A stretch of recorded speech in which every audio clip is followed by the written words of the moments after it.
Bonjour, bonsoir. On va continuer notre cours d'endocrinologie qui va s'intéresser au diabète type 2. Donc, comme petit rappel, nous avions vu le premier type de diabète qui était surtout le diabète auto-humain. Il était soit idiopathique ou bien par une affection auto-immune qui détruisait les cellules bêta. Et le moment où l'on perdait 90% de notre capital endocrinien pancréatique, sur les cellules bêta, c'est là où se manifestait une symptomatologie bruyante, notamment le syndrome cardinal. Maintenant, nous allons voir le deuxième type de diabète, le diabète type 2, et qui est la pathologie du siècle. C'est la pathologie vraiment en tendance haussière et qui va devenir une partie très importante de notre pratique quotidienne, puisque la plupart des patients qui vont consulter seront très probablement diabétiques. Donc, il s'agit d'une pathologie hétérogène. Que voulons dire? Qu'est-ce qu'on veut dire lorsqu'on parle de pathologie hétérogène? Ça veut dire que sa physiopathologie est très complexe. Nous allons voir au fur et à mesure qu'il y a plusieurs facteurs qui rentrent en jeu pour le développement du diabète de type 2. Et c'est une pathologie non auto-immune. Ce n'est pas comme le diabète type 1. On va voir que le diabète type 2 est surtout dû à des facteurs liés à l'hygiéno-diététique. C'est la forme la plus fréquente de diabète et qui représente 80%, plus de 80% des diabétiques, et c'est une prévalence croissante. Il faut aussi savoir que le diabète type 2, c'est une atteinte silencieuse qui évolue à bas bruit, l'inverse du diabète type 1. Puisque rappelez-vous, le diabète type 1, il se manifestait par une symptomatologie bruyante. Très rapidement, le patient développait des complications, une atteinte grave liée à l'hyperglycémie. Par contre, le diabétique type 2, il peut vivre avec toute sa vie, jusqu'au moment où il va présenter les complications du diabète, soit une microangiopathie ou bien une macroangiopathie. On va le voir au fur et à mesure. Donc, on note que le diabète type 2, comme on l'a dit, c'est une pathologie hétérogène. Il existe des facteurs génétiques, puisqu'on trouve que plus de 50% des patients ont un membre de la famille qui est aussi diabétique type 2. Et donc, il y a une hypothèse qui stipule que l'une des causes du développement de diabète type 2, c'est l'hérédité, les facteurs génétiques. Mais le plus important sont les facteurs environnementaux. Les facteurs environnementaux, notamment un déséquilibre nutritionnel, un régime hypercalorique d'une manière quotidienne, une activité physique insuffisante et une obésité surtout androïde. On va voir en détail chacun d'entre eux par quel mécanisme ils contribuent au développement du diabétique type 2. Donc, comme on dit les facteurs génétiques, de nombreux gènes sont impliqués. La pathologie, elle est polygénique, puisqu'il y a un gène responsable de la synthèse de l'insuline, un gène responsable du contrôle de la glycémie et beaucoup de choses. Donc, il y a une nécessité aussi d'une interaction entre gènes et l'environnement. On parle surtout d'une notion de l'épigénétique. L'épigénétique, qu'on vient de mentionner, elle va aussi conditionner la manière dont le corps traite sa glycémie. Et donc, si le patient il mène un style de vie anormal ou bien il vit avec une population qui est très exposée au risque, ça va d'un point augmenter les risques et la chance qu'il développe cette pathologie.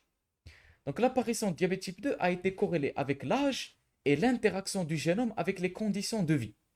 Si le patient mène un style de vie inapproprié, ça peut induire l'inactivation des gènes qui normalement lui protégeaient contre l'hyperglycémie. Des gènes qui protégeaient ces cellules bêta et qui les permettaient de se régénérer. Et donc c'est là, on commence à incriminer des facteurs surtout liés à l'épigénétique. Et donc c'est ce qui permet cette interaction entre le gène et notre environnement. C'est pour cela, on va voir que la prévention primaire, elle va reposer surtout sur des mesures d'hygiène et diététique, afin d'être capable de corriger ce problème. On note que 30% des patients diabétiques ont au moins un parent diabétique type 2. Si les deux parents sont diabétiques, le risque est multiplié par 2. Donc on peut mettre en évidence par cette constatation qu'il y a un lien d'hérédité. C'est pour cela l'antécédent familial de diabète est un élément capital, non seulement pour le diabétique type 1, mais aussi pour le diabétique type 2. Le diabète type 1, on a vu qu'il était le facteur principal, mais le diabétique type 2, c'est parmi les facteurs qui induisent l'apparition du diabète type 2. Donc, comme on a dit pour la dernière fois, la présence d'un patient diabétique type 2 peut être une raison suffisante pour convoquer sa famille, pour essayer de faire un dépistage. Même s'il ne présente aucun signe, il se peut qu'il ait un diabétique type 2 en développement d'une manière silencieuse. Voilà. Donc, on peut résumer la physiopathologie du diabétique type 2 en deux grands principes. Premièrement, l'insulinopénie, ou bien l'insulinodéficience. Mais ce n'est pas le même degré que le diabète type 1. Et la deuxième chose, c'est l'insulinorésistance. Ça veut dire que, première chose, on a une diminution de la synthèse de l'insuline. Mais non seulement, même cette insuline est inefficace. Elle est incapable d'exercer sa fonction correctement. Donc l'insulinodéficience, on va voir les théories qui expliquent celle-ci. Et l'insulinorésistance, on va voir les théories aussi qui expliquent ce problème. Premièrement, l'insulinodéficience, elle est surtout liée à la réduction de la masse des cellules bêta. Et donc cette réduction de la masse des cellules bêta, on va voir qu'elle est liée à plusieurs facteurs. Si vous vous rappelez, si vous vous rappelez, l'alimentation était quelque chose de très important. Une alimentation équilibrée a mené un apport varié. Un apport varié surtout en antioxydants. Pourquoi les antioxydants sont si importants? C'est quoi les antioxydants? À votre avis, c'est quoi les antioxydants? Pourquoi les études de notre siècle, c'est surtout les antioxydants et l'alimentation? Parce que les pathologies qui sont en émergence, la maladie de Crohn, les pathologies auto-immunes, ou l'octet. Donc pourquoi nous, on va commencer à s'intéresser à l'alimentation?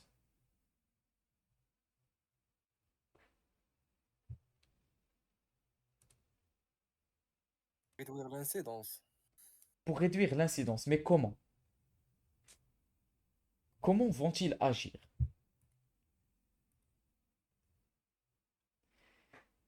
Les antioxydants, c'est un élément très important. Pourquoi? C'est lui qui protège la cellule contre les dégâts au niveau soit du noyau, au niveau des constituants physiques. Rappelez-vous, l'explosion oxydative au niveau du macrophage, qu'est-ce qu'elle faisait au niveau de la bactérie qu'il phagocytait? Explosion. L'explosion. Donc on comprend très rapidement que les radicaux libres et le H2O2, alors, ils sont très nocifs. Et donc c'est nos antioxydants qui nous protégeaient contre cela. Qui dit la réduction, l'oxydation, désolé, pour le rendre en H2O, le mât, qui va être éliminé. Donc c'est très important. Nous, on va voir que chez le diabétique, il prend un régime qui est malsain et qui est plein de substances inflammatoires et de substances qui ne donnent pas assez d'antioxydants. Et donc, avec le temps, l'inflammation, pas assez d'antioxydants, donc on va voir qu'il y a petit à petit l'inflammation au niveau de tout le corps humain, en général, mais surtout au niveau du pancréas.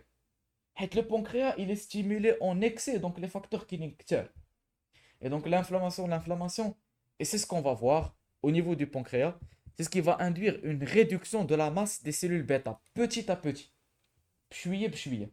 Ce n'est pas comme le diabète type 1. Parce que le diabète type 1, qu'est-ce qu'il faisait la réduction des cellules bêta? زيد بشوية حسن محمد ما سمعتكش. Les anticorps, les auto-anticorps, voilà. Donc là, chez le diabétique type 2, c'est surtout lié à plusieurs facteurs. Mais la finalité des choses, ça induisait l'inflammation et donc des dépôts au niveau des îlots de Langerhans qui induisaient une réduction du capital des cellules bêta, mais progressivement, petit à petit. On note aussi une disparition du pic précoce d'insulinosécrétion. Et donc, quelle sera la conséquence?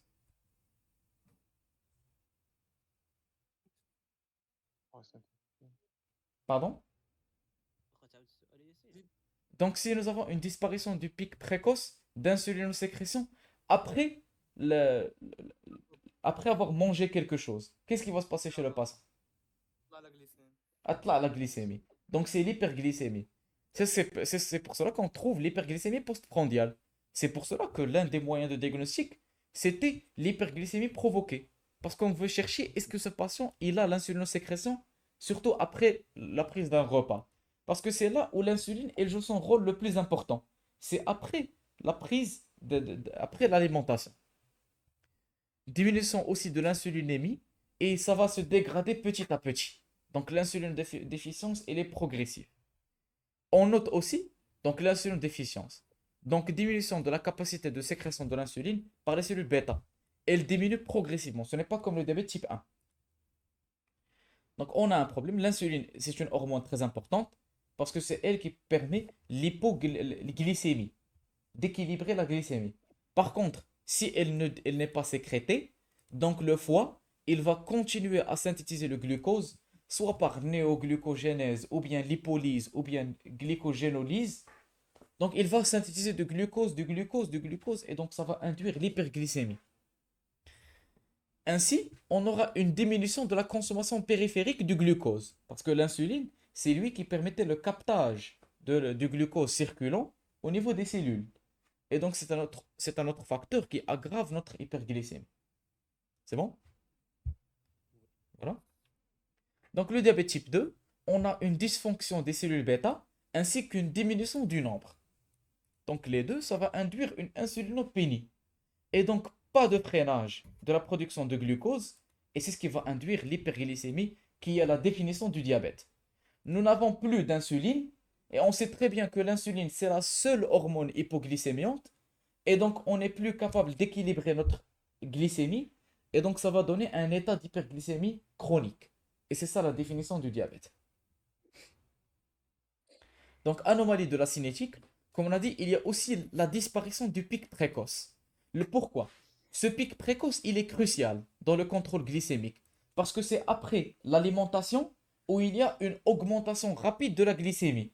Parce qu'il y a absorption des nutriments, du glucose, des protéines, des lipides, etc. Et donc, on a besoin de ce pic précoce pour rapidement réduire cette glycémie. Par contre, chez les diabétiques type 2, ils ne l'ont plus. Et donc, c'est pour cela, tout le glucose absorbé au niveau de l'intestin, il va rester au niveau du sang. Pire encore, il était déjà dans un état hyperglycémique et ça va être aggravé. Et donc, l'hyperglycémie va augmenter encore plus. Il va être incapable de la normaliser. Et donc voilà, normalement ce pic précoce, il inhibe la production de glucose, il supprime la lipolyse, il permet l'augmentation de la clairance. GC, c'est quoi GC? Il prépare aussi les cellules cibles à l'action de l'insuline. Mais si ce pic précoce est perdu, donc elle va perdre carrément sa fonction, et donc le patient, il aura un problème au niveau de sa glycémie, surtout postprandiale. Et donc, la perte du pic précoce, c'est la première anomalie qui apparaît chez le diabétique type 2. Regardez ici. Nous avons le diabétique type 2 et nous avons notre état intermédiaire. Et c'est quoi l'état intermédiaire? Ou le prédiabète, Diabète. ou bien l'intolérance au glucose, ou bien l'intolérance aux hydrates de carbone. Et donc, nous, pour dépister ce problème, on peut par exemple faire le test de l'hyperglycémie provoquée, ou bien on peut doser l'insuline. On peut doser l'insulinémie et on va voir qu'elle est basse. Qu'il n'y a pas ce pic normalement chez les non-diabétiques. Regardez ici. Vous avez vu? Et en plus de ça, même après le repas, regardez les doses au repos. Les doses d'insuline au repos, elles sont basses chez le diabétique. Donc nous avons une insulinopénie associée. C'est bon? Donc voilà. Donc l'application pratique, c'est ce qu'on fait lors du test de l'hyperglycémie provoquée. L'hyperglycémie postprandiale de la diabétique type 2, elle joue un rôle très important dans le dépistage lorsqu'on fait le test de l'hyperglycémie et on dose pour dépister les états de l'intolérance aux hydrates de carbone. Dans leur valeur, elle siégeait entre quoi et quoi? L'intolérance aux hydrates de carbone.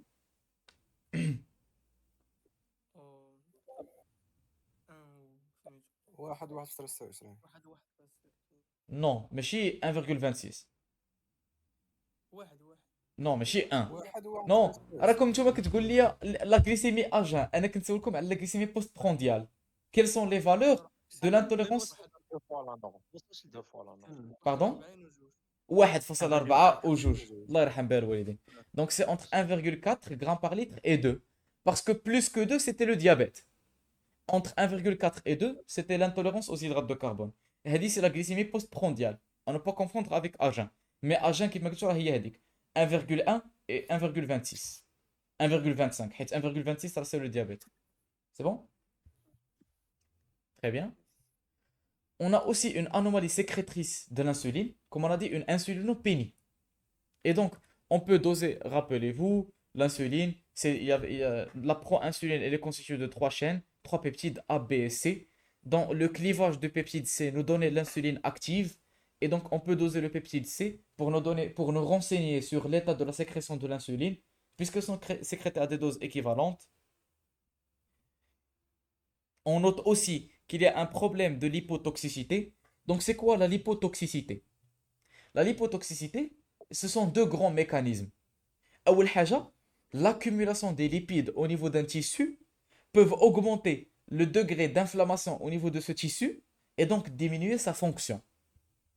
Et donc diminution de l'insulinosécrétion parce qu'il y a une présence d'un taux élevé d'acide gras chez un patient insulino-résistant. Donc on parle de l'hypotoxicité. Et le deuxième mécanisme, c'est qu'on va voir surtout l'obésité au niveau abdominal, elle est hormonosécrétante. Elle sécrète des hormones et elle sécrète des facteurs inflammatoires. Et ce sont ces facteurs-là, ils peuvent aggraver l'état du patient et donc augmenter l'inflammation et induire plusieurs problèmes.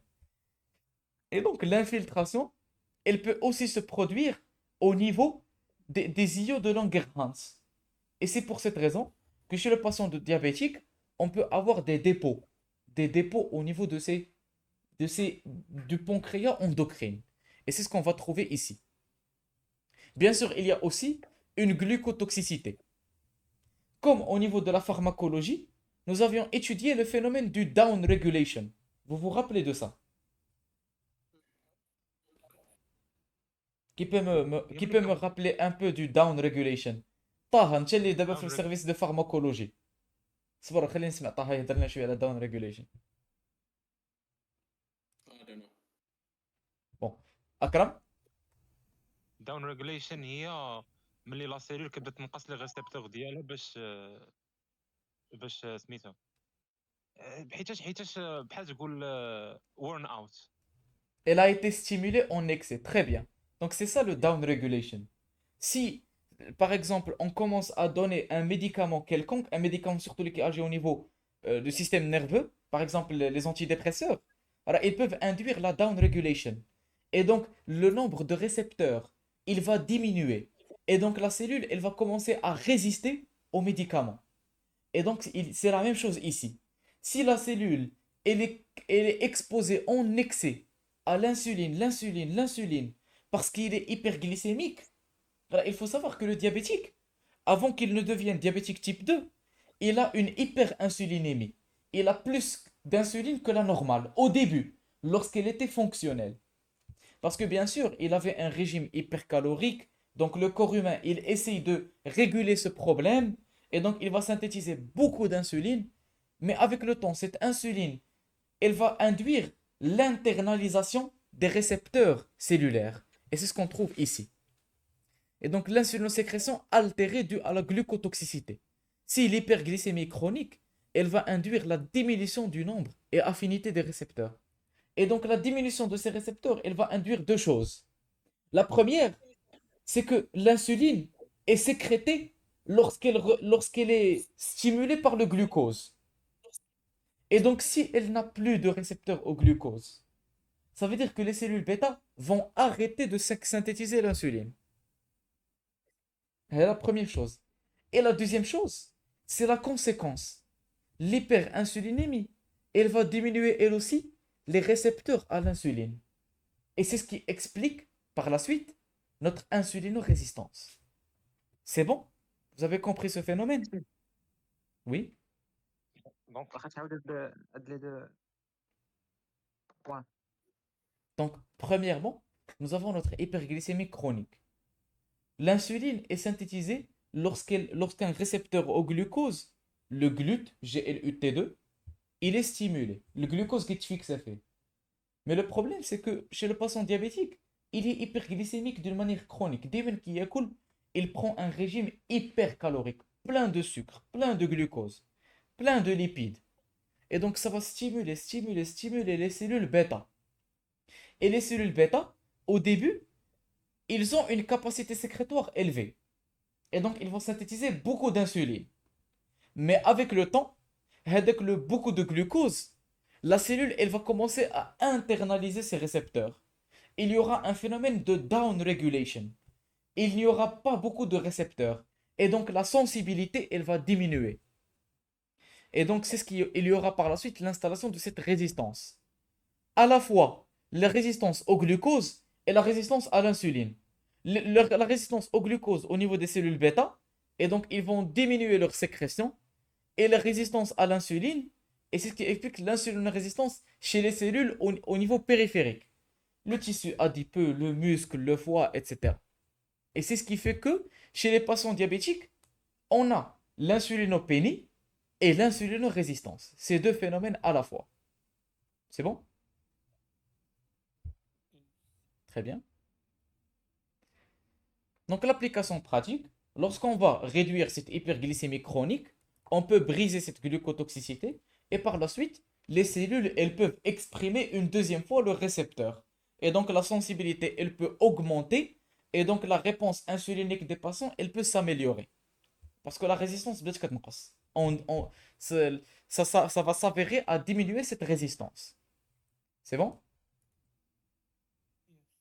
Très bien.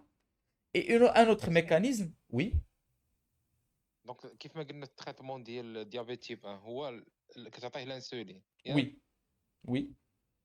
دونك هذاك التريتمون ما يقدرش حتى هو يعطيه une انسولين ريزيستونس Non.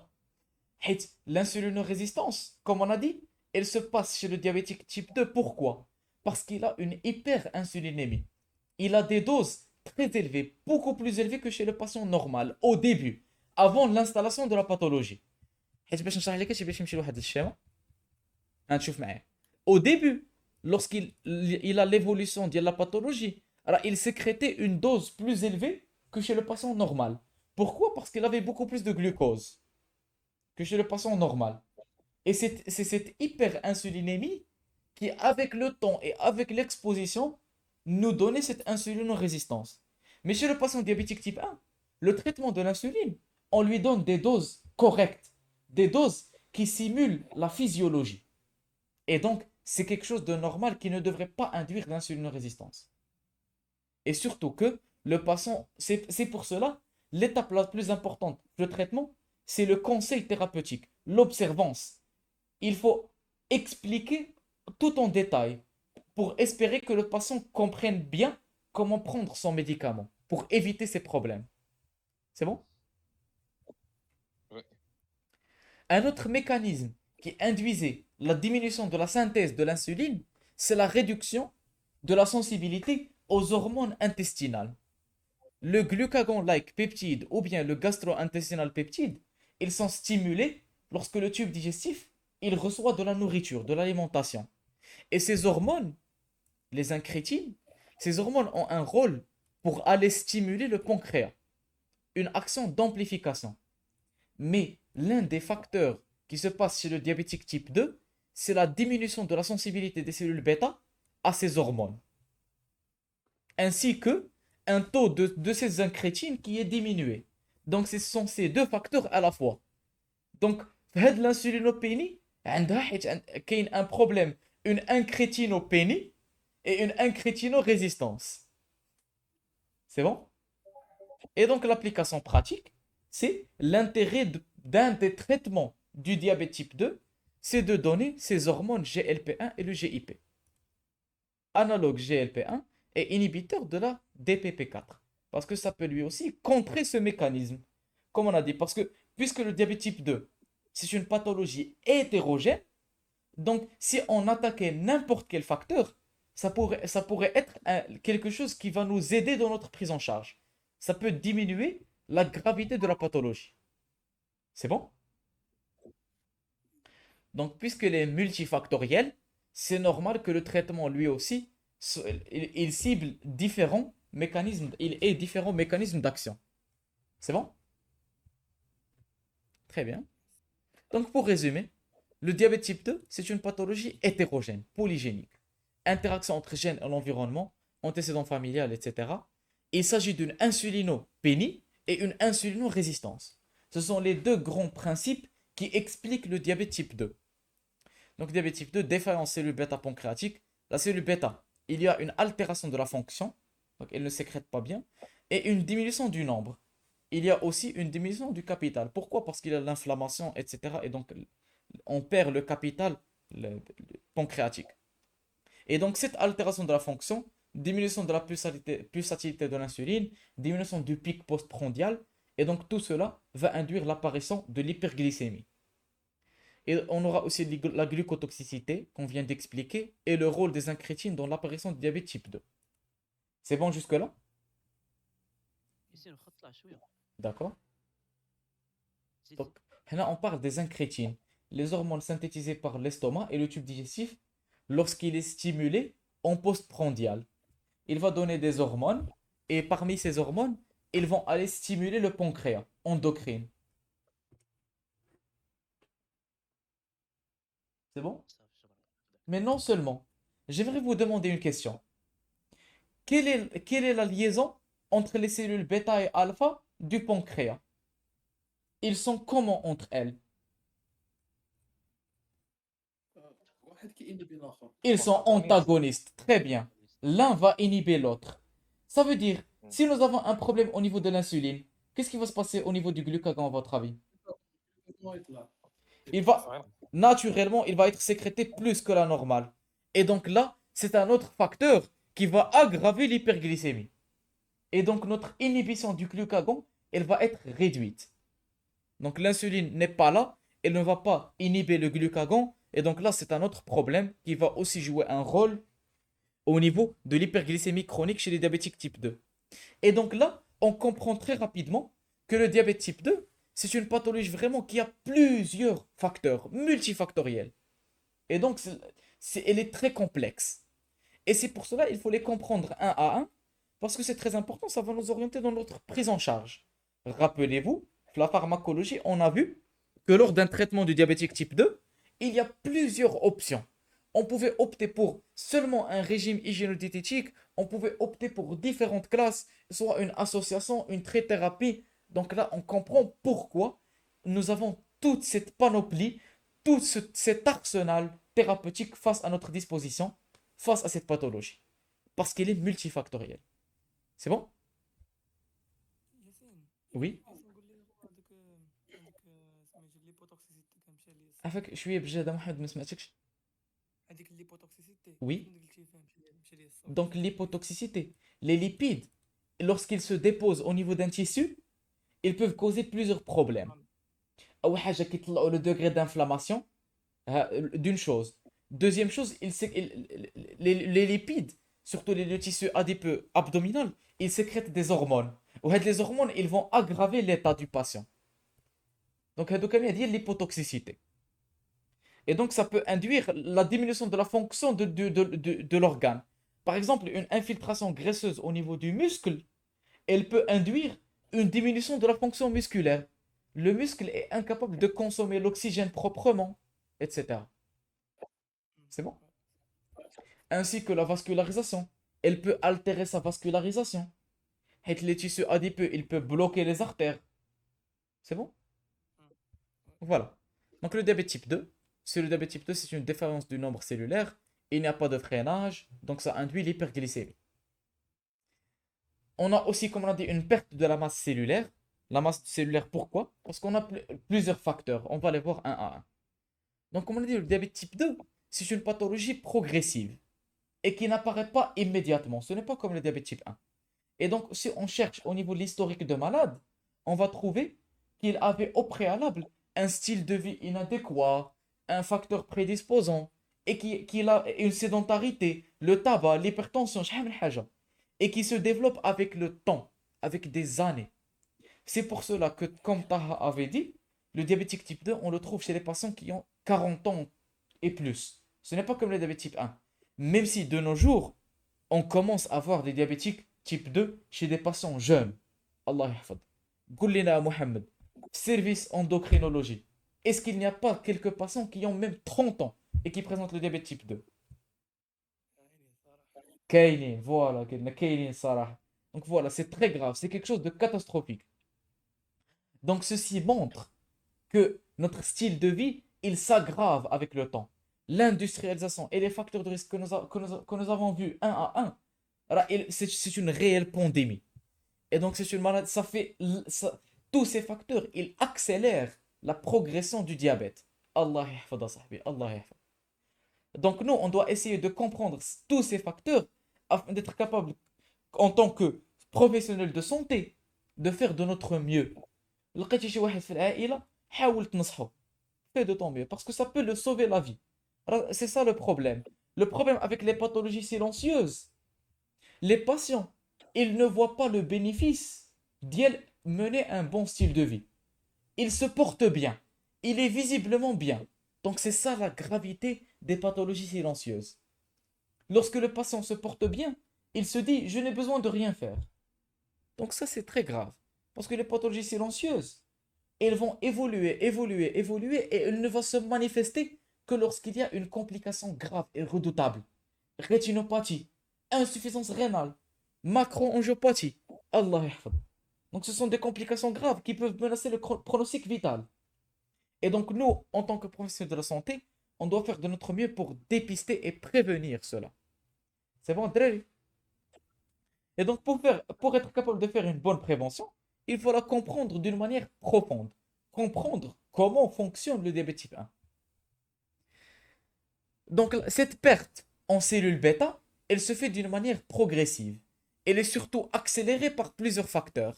Il existe plusieurs hypothèses, soit une malnutrition fœtale, une hypotrophie fœtale, mais surtout une apoptose accélérée. Pourquoi? Parce qu'il y a une lipotoxicité, rappelez-vous. Cette lipotoxicité, elle induisait des dépôts lipidiques et donc une infiltration au niveau du tissu. Et cette infiltration lipidique, elle pouvait augmenter le degré, d'inflammation. Et cette augmentation de degré d'inflammation, elle pouvait augmenter l'apoptose. L'hyperglycémie aussi, elle déséquilibre cette balance. Et donc l'apoptose, elle est accélérée. Et donc il y a plus de cellules qui sont détruites que de cellules qui sont régénérées. Et donc c'est pour cela qu'il faut faire très attention. Donc là, on comprend que parmi les modalités thérapeutiques, ce sont les analogues de la GLP-1 qui permettent une régénération des cellules bêta. Donc on va essayer de freiner cette perte du capital pancréatique endocrinien. D'où cette accumulation des lipides, infiltration, ça va induire des dépôts amyloïdes. Des dépôts amyloïdes au niveau des îlots de Langerhans qu'on trouve chez les diabétiques type 2.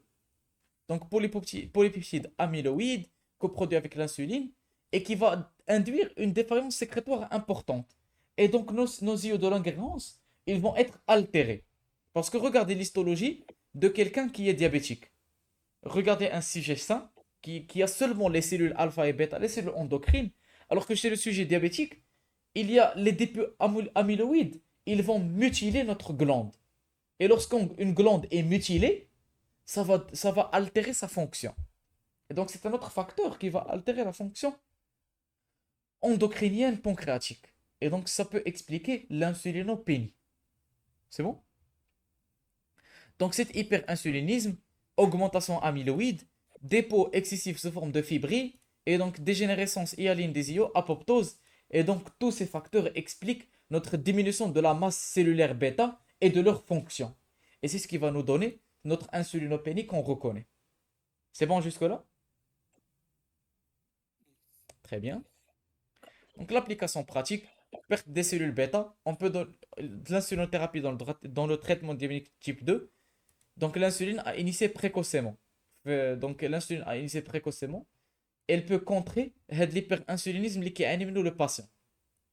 Parce que l'hyperinsulinisme, c'est comme si le corps humain, il essayait de contrer son hyperglycémie.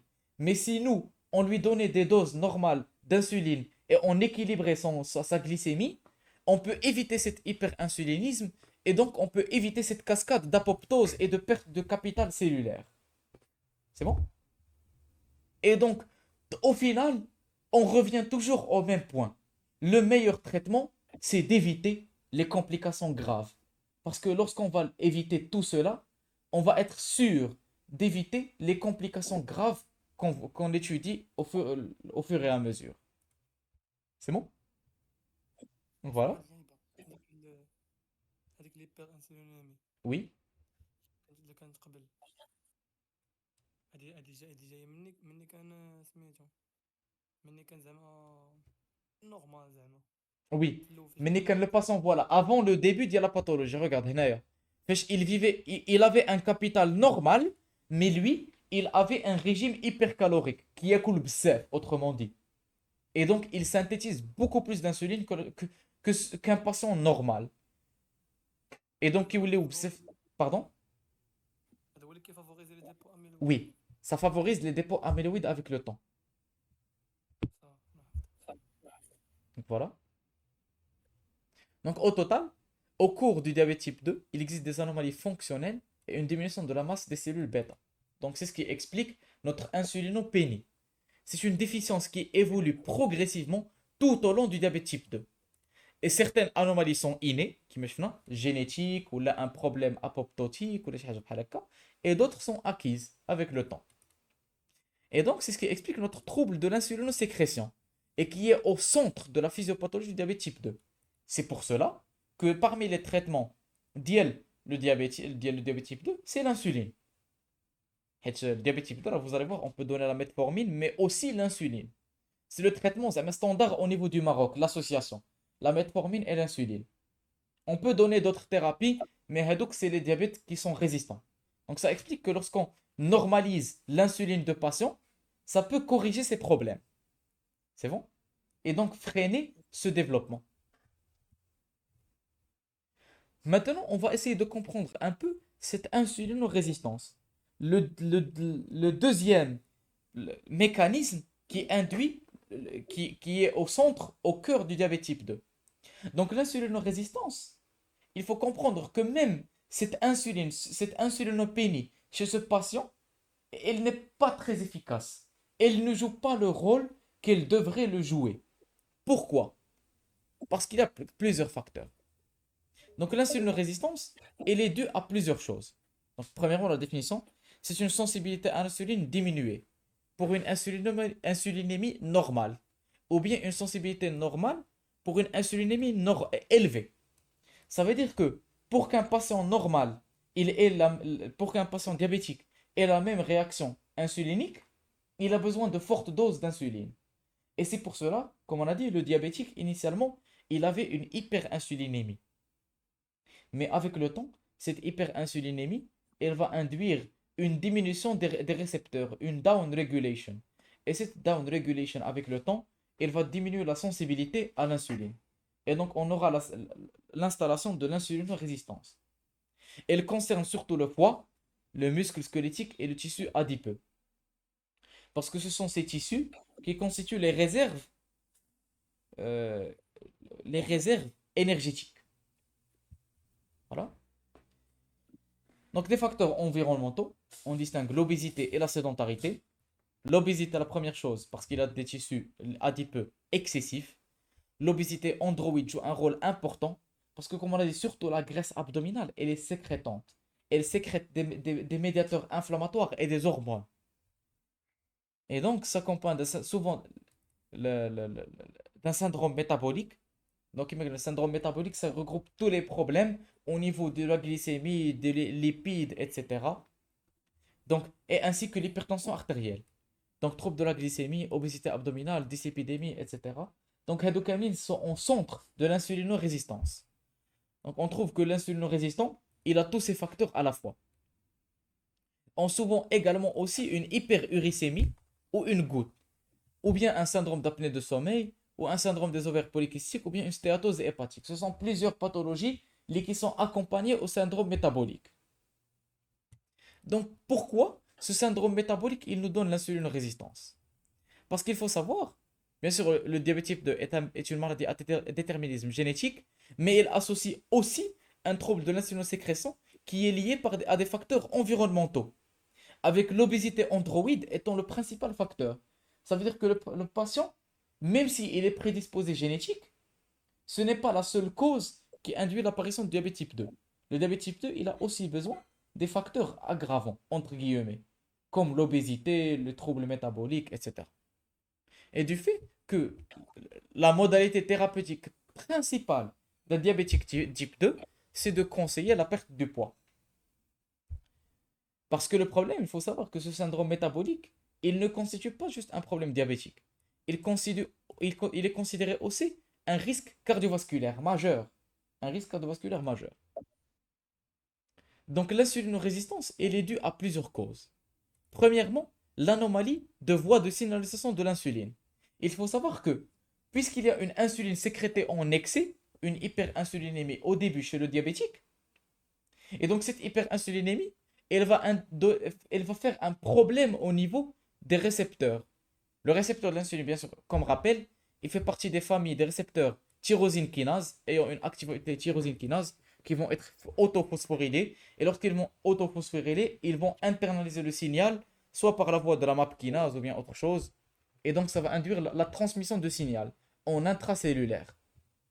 Donc, un petit rappel sur la voie de la signalisation. Donc, l'insuline, elle se fixe sur les récepteurs ayant deux sous-unités, alpha et bêta. Alpha extracellulaire, bêta, elle est transcellulaire. On peut donner la voie, soit le PKB, etc., les différentes voies. Et cette voie va transmettre le signal en intracellulaire. Et donc, en intracellulaire, on aura les conséquences de l'insuline. Captage du glucose, resynthèse de l'insuline, etc.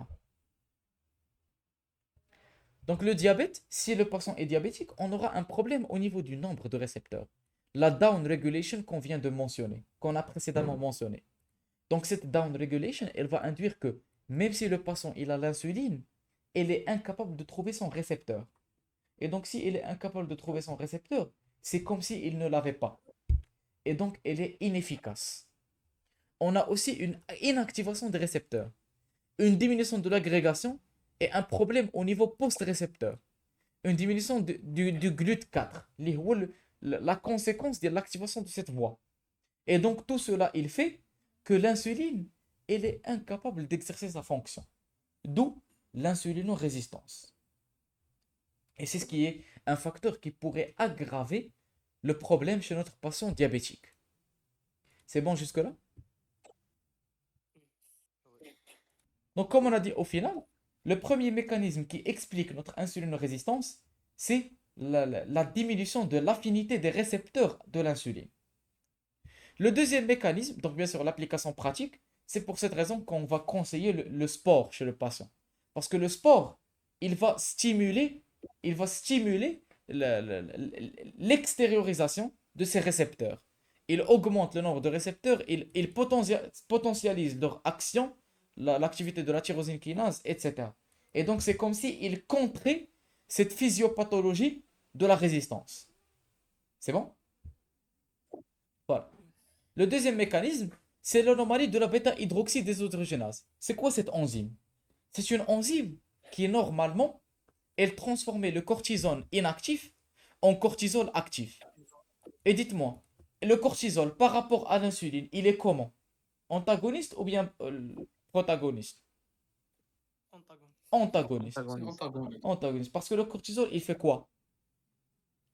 L'hyperglycémie. L'hyperglycémie. Et donc, ça va entraver la fonction insulinique.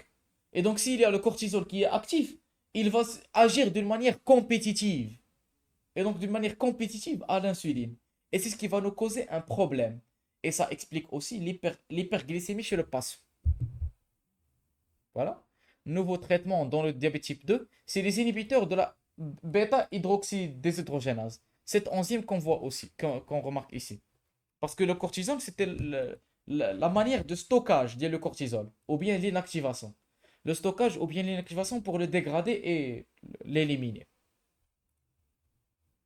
Donc voilà. Le troisième mécanisme, c'est les anomalies vasculaires. Parce que le diabétique type 2, voilà, on sait très bien. Décrivez-moi un diabétique type 2 typique. Il ressemble à quoi? C'est quoi sa présentation morphologique? Obésité androïde. C'est quelqu'un d'obèse. Ou plus ou moins en surpoids. Quoi d'autre?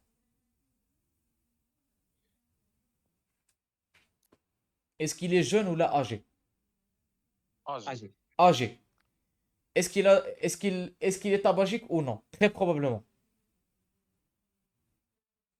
Ça dépend. Ça dépend, mais très probablement, il est Mohamed Gouli, un tel livre endocrinologie. Est-ce que les patients diabétiques sont tabagiques ou non? انت كتشوف Très كتلاحظ. probable- نعم محمد. très probablement qu'ils vont tabager. Très probablement tabagiques. Quoi d'autre? Est-ce qu'ils sont Mohamed Gouli, انت في vous êtes passé par le service d'endocrinologie. Est-ce qu'ils sont hypertendus? Qui connaît pas. Ils sont très probablement hypertendus. Allah yarham bal walidin. Donc ces patients, ils ont plusieurs pathologies. Et toutes ces pathologies vont donner un problème au niveau de la vascularisation. Ça veut dire que l'insuline, même si elle est sécrétée, elle ne peut pas circuler proprement. Pourquoi? Parce que le tissu adipeux, il peut bloquer la circulation, la bloquer. Et donc l'insuline, elle ne peut plus euh, arriver où est-ce qu'elle devrait l'être.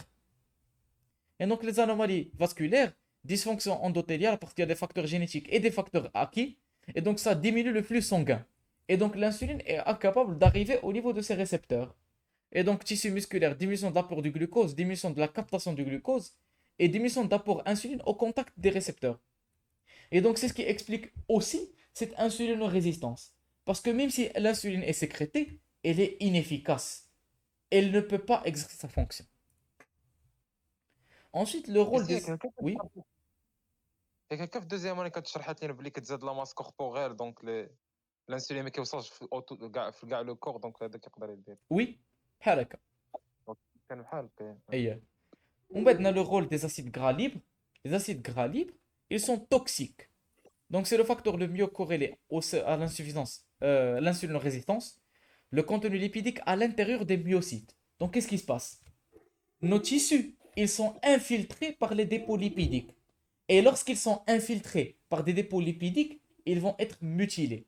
Et lorsqu'ils sont mutilés, ils vont perdre leur structure architecturale normale et donc ils ne pourront plus exercer leur fonction normale. Et donc, c'est ce qui peut expliquer notre insulinorésistance. Donc c'est pour ça qu'on va conseiller l'activité physique, parce que l'activité physique, elle va permettre de dégrader ces tissus lipidiques, et donc ça va diminuer cette insulinorésistance. C'est bon? Et donc ça va prévenir le diabète. Et le dernier mécanisme, c'est notre tissu adipeux en lui-même. Notre tissu adipeux, qu'est-ce qu'il fait? Il faut comprendre que la cellule adipeuse, surtout au niveau de l'abdomen, elle est sécrétante. Elle sécrète des facteurs inflammatoires, que vous le regardez ici, et elle sécrète des hormones. Et toutes ces hormones, elles vont faire qu'ils vont aggraver tous ces mécanismes précédemment mentionnés. L'inflammation, l'hyperglycémie, elles vont aggraver tout. Et donc c'est pour cela le tissu adipeux, lui aussi, il fait partie de l'insulinorésistance. Et en plus de ça, il va mutiler l'architecture du tissu, et donc il va faire que la vascularisation, elle est altérée, et donc elle peut ne pas, l'insuline sécrétée, elle peut ne pas trouver sa cible. Et donc ça peut aggraver notre diabète type 2. C'est bon? Donc voilà. Tous ces mécanismes, les conséquences, c'est la diminution de l'effet de l'insuline sur les tissus cibles. Donc l'insuline en résistance périphérique. Et qui concerne surtout le foie, le muscle squelettique et le tissu adipeux. Parce que ce sont les tissus qui consomment le plus de glucose. Le tissu adipeux, il réserve du glucose. Le muscle, l'oxygène, le glucose comme énergie. Et le foie. Le foie, c'est l'usine du corps humain. Et donc, s'il y a un problème au niveau de l'action de l'insuline, vous comprenez très bien qu'est-ce qui va se passer. Au niveau du foie, baisse de la captation de glucose. Et donc, il va se dire, le foie, je n'ai pas trop de glucose. Donc, j'ai besoin de synthétiser de glucose. Donc, il va augmenter la néoglucogénèse et diminuer la glycogénogénèse. Et donc, il va commencer à faire la glycogénolyse, dégrader le glycogène pour nous donner plus de glucose. Et donc, augmentation de la production de glucose. Au niveau des muscles squelettiques, il ne va pas capter le glucose. Et donc, il va se dire, j'ai besoin de glucose. Donc, il va commencer à dégrader le muscle pour synthétiser le glucose à travers la protéolyse. Et donc, ça va faire la néoglucogénèse pour donner la baisse de la glycogénogénèse. Et chez le tissu adipeux, lipolyse élevée, acides gras libres. Et les acides gras libres, c'est eux qu'on a dit qui sont lipotoxiques. Inondation hépatique, inondation pancréatique, inondation de tous les tissus. Et c'est ce qui explique cette lipotoxicité qu'on a mentionnée à maintes reprises. C'est bon? Donc, pour résumer, le diabète type 2, il est dû à deux grands volets. L'insulinopénie qu'on a précédemment mentionné, qui est liée à une baisse du capital et une baisse de la synthèse. Et l'insulinorésistance, qui est liée à plusieurs facteurs. Diminution des récepteurs, dysfonction endothéliale vasculaire, anomalie hormonale, acide gras libre, l'hypotoxicité et le rôle inflammatoire du tissu adipeux. Tout cela va faire que même notre peu d'insuline sécrétée chez le diabétique, elle va être inefficace.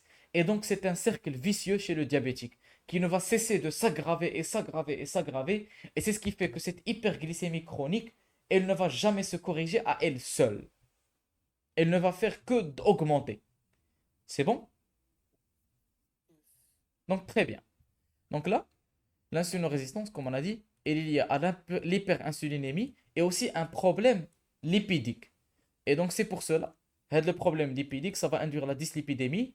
Le problème endothélial vasculaire qu'on a déjà mentionné, il va induire l'hypertension artérielle. Et l'augmentation des états inflammatoires, elle peut donner un état prothrombotique. C'est pour cela qu'il faut faire attention. Le diabétique type 2 n'est pas seulement une pathologie endocrinologique. C'est une pathologie vasculaire avant d'être hyperglycémique. Donc c'est pour cela le diabétique type 2 est considéré comme un facteur de risque cardiovasculaire majeur. C'est bon? Alors, on va aller d'abord. Un problème endothélial, problème adipeux, problème inflammatoire. Donc, هادو كاملين هما اللي كاينين هنايا. C'est bon? Très bien. Donc, tout cela explique l'insulinorésistance et l'insulinopénie chez le diabétique type 2. Mais il faut savoir que le diabétique type 2, que chez un patient normal, il y a encore plusieurs autres mécanismes qui essayent de le sauver. Ils essayent de sauver le patient. Mais ils vont être dépassés. Le premier, c'est le foie. Le foie, c'est l'usine du corps humain. Il va essayer de sauver notre individu, mais lorsqu'il va être dépassé, c'est là où on aura l'installation de l'insulinorésistance ou bien l'hyperglycémie. Donc le foie, l'insulinorésistance hépatique, elle va faire que le foie, il ne répond plus à l'insuline. De ce qui fait que le foie, il va commencer à synthétiser lui aussi le glucose en excès. Qui peut être le glucose. Et donc lui aussi, c'est un facteur aggravant chez le diabétique type 2. Donc il faut faire attention. Le foie, lui aussi, il joue un rôle important. Le stress oxydatif. Il existe aussi le stress oxydatif. Normal, comme on a déjà mentionné. Le tissu adipeux, ou bien l'apport excessif des nutriments et un déséquilibre avec les antioxydants, ils vont induire des dégâts nucléaires au niveau des cellules. Et c'est ce qui va accélérer notre perte du capital cellulaire, surtout les cellules bêta au niveau des iodes de Langerhans. Donc, dérèglement de la balance entre antioxydants et les oxydants, et les radicaux libres, ils vont induire l'apoptose, la destruction cellulaire et l'anomalie fonctionnelle. Et donc, si elle se produit au niveau des cellules bêta, on va les perdre. Et donc, ça va expliquer notre diminution de notre capital pancréatique. Et donc, anomalie cellules bêta, anomalie aussi cellules musculaires. Donc, le patient diabétique, lui aussi, au début, il est incapable de faire un exercice physique intense. Il a une fente musculaire. Et donc, c'est pour cela l'application pratique, il y a un bénéfice majeur dans les aliments antioxydants. Les qu'on a déjà mentionné. C'est bon? Eux aussi, ils jouent un rôle important. Et en dernier lieu, il y a le rein. Donc, bien sûr, production hépatique de glucose augmentée, mais après, hyperglycémie postprandiale, donc l'intolérant, donc la metformine. Et c'est l'un des principes d'action, c'est qu'il inhibe la production hépatique de glucose. Donc, c'est pour ça, chez le diabétique type 2, comme je vous ai dit, le principe, le traitement standard qu'on donne chez les diabétiques type 2, c'est l'association de la metformine et de l'insuline, parce que ce sont des médicaments très efficaces, surtout lorsqu'ils sont associés. Et en dernier lieu, nous avons le rôle du rein. Bien sûr, les facteurs alimentaires. Alors, si vous demandez au patient qu'est-ce que vous prenez chaque jour, il va vous dire le matin, je mange le lait, je prends du lait avec des céréales, avec du sucre, du chocolat chaud, un croissant. Donc, il mange beaucoup. Au niveau, lorsque je prends mon déjeuner, je mange 2 tacos, je prends de la limonade, j'achète une glace après comme dessert, et le soir, je prends une crêpe Nutella, du thé sucré, donc vous lui demandez, il mange beaucoup de glucose. Et donc, glucides à index description ديال glycémique. نعم طه. درتي ديسكريبسيون ديال الوحوش صاحبي Non, mais c'est vrai. C'est vrai. Si seulement ce que je disais était faux. Mohamed, Allah yarham lik al-walidin. Vous êtes passé par le service d'endocrinologie. Si on revient dans l'historique des patients, qu'est-ce qu'il vous décrit? عرفنا Mohamed, قول لنا الحقيقة. Est-ce que c'est vrai ou faux? شنو هو هاد le régime alimentaire d'un diabétique type 2. Qu'est-ce qu'il raconte? Qu'est-ce qu'il mange? كياكل كل ياكل Ah, qui ياكل. Et donc, Mohamed, est-ce que j'ai exagéré lorsque je viens de décrire ce que j'ai dit maintenant? ما سمعتكش والله ما سمعتش قلتي قلت لك, le matin, il prend du lait avec des céréales, du chocolat chaud sucré, un croissant avec des amandes, etc. Le déjeuner, il prend deux tacos avec de la limonade, avec un dessert sucré. Le soir, il prend des crêpes. Est-ce que j'exagère ou non? يا خويا اكزاجيريتي بصح المهم سمحوا لي j'ai exagéré واحد شوية. Mais vous comprenez le principe. انا اللي كان شي واحد الهضره اللي قلتي غيسخف اصاحبي والله كيسخف بالمدير لا ولكن طه bon غادي نقطع سير واحد الدقيقة. Donc comme on a dit le facteur alimentaire, les patients diabétiques bien sûr, lorsqu'on revient un peu au niveau de l'historique, ils prennent un régime hypercalorique qui est très riche. Voilà, il faut faire attention. Et le rôle du rein. Bien sûr, chez les patients diabétiques, vous devez vous dire que le rein, avec la glycosurie, normalement, elle sauve le patient. Elle essaye de l'aider pour éviter ces problèmes. Mais chez ces patients diabétiques à long terme, là, c'est là où il y a l'installation de l'insuffisance rénale. Et donc là, le patient, il commence à atteindre des seuils extrêmement élevés. Et c'est là où il devient très nocif. C'est lorsque le rein est dépassé. Et donc c'est pour ça l'application pratique, on donne des médicaments qui essayent de faire uriner le glucose. Parce que ça peut corriger cette hyperglycémie. C'est bon? Le rôle du glucagon, qui maintenant, il y a une communication paracrine. Puisque l'insuline n'est pas sécrétée, on ne va pas inhiber la synthèse de glucagon. Et donc on peut avoir une hyperglucagonémie. Et donc ça va agir de manière antagoniste à l'insuline. Et donc il y a des classes thérapeutiques analogues qui essayent d'inhiber la synthèse de glucagon. Donc tout cela, donc on comprend que nous avons un arsenal très riche contre le diabète type 2. Et donc c'est pour ça, c'est très important, parce que l'arsenal, on ne l'a développé qu'après avoir compris la physiopathologie. Et donc pour résumer, le diabète type 2, c'est une physiopathologie très complexe, mais qui se résume en général à deux choses. Un problème au niveau de l'insulinosécrétion et un problème au niveau de l'insulinorésistance. Et donc ces deux, ils sont dus à plusieurs facteurs. Soit un problème au niveau du régime alimentaire, les radicaux libres, le manque d'effort physique, une prédisposition génétique, des dépôts amyloïdes, l'apoptose, un manque d'alimentation riche en antioxydants.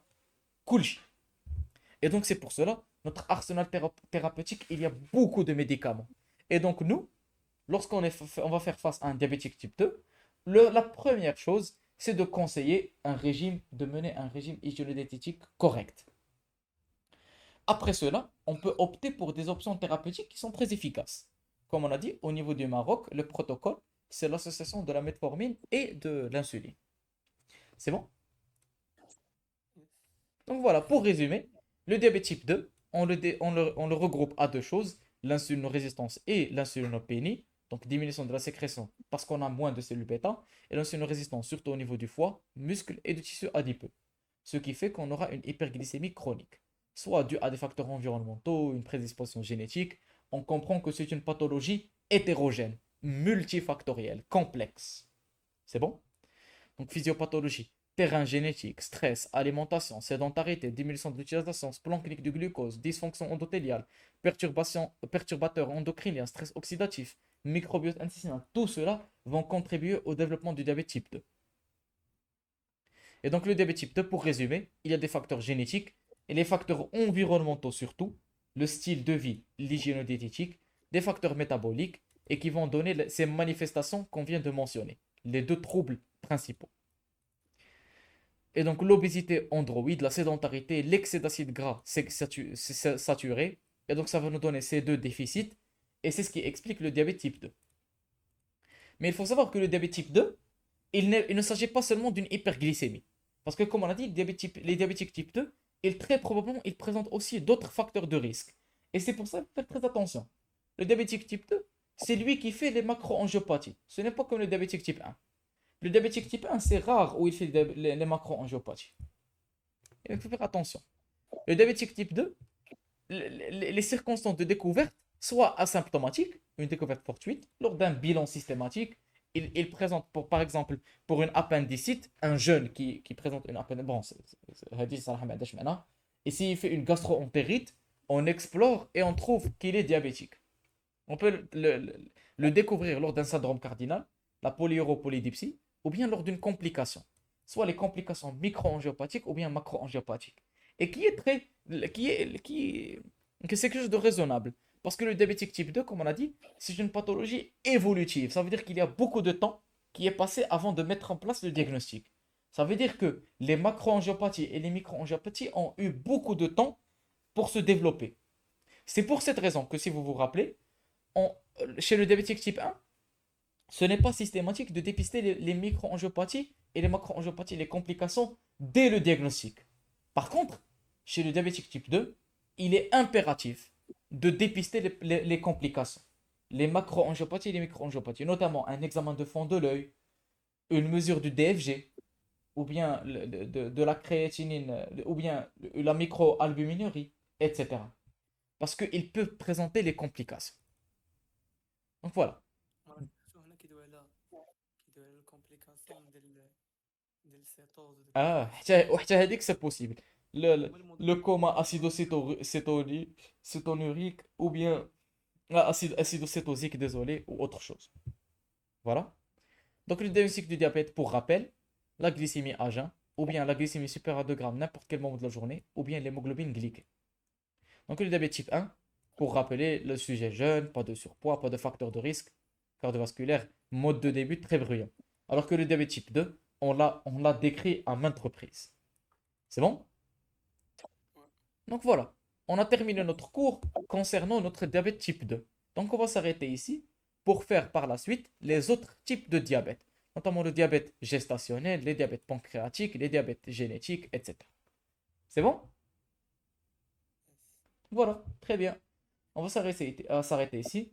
Si vous avez trouvé ce cours assez utile, n'hésitez pas de laisser un like, un joli commentaire. Vous savez, ça me fait toujours plaisir de les lire. Et on se verra bientôt. Bon courage!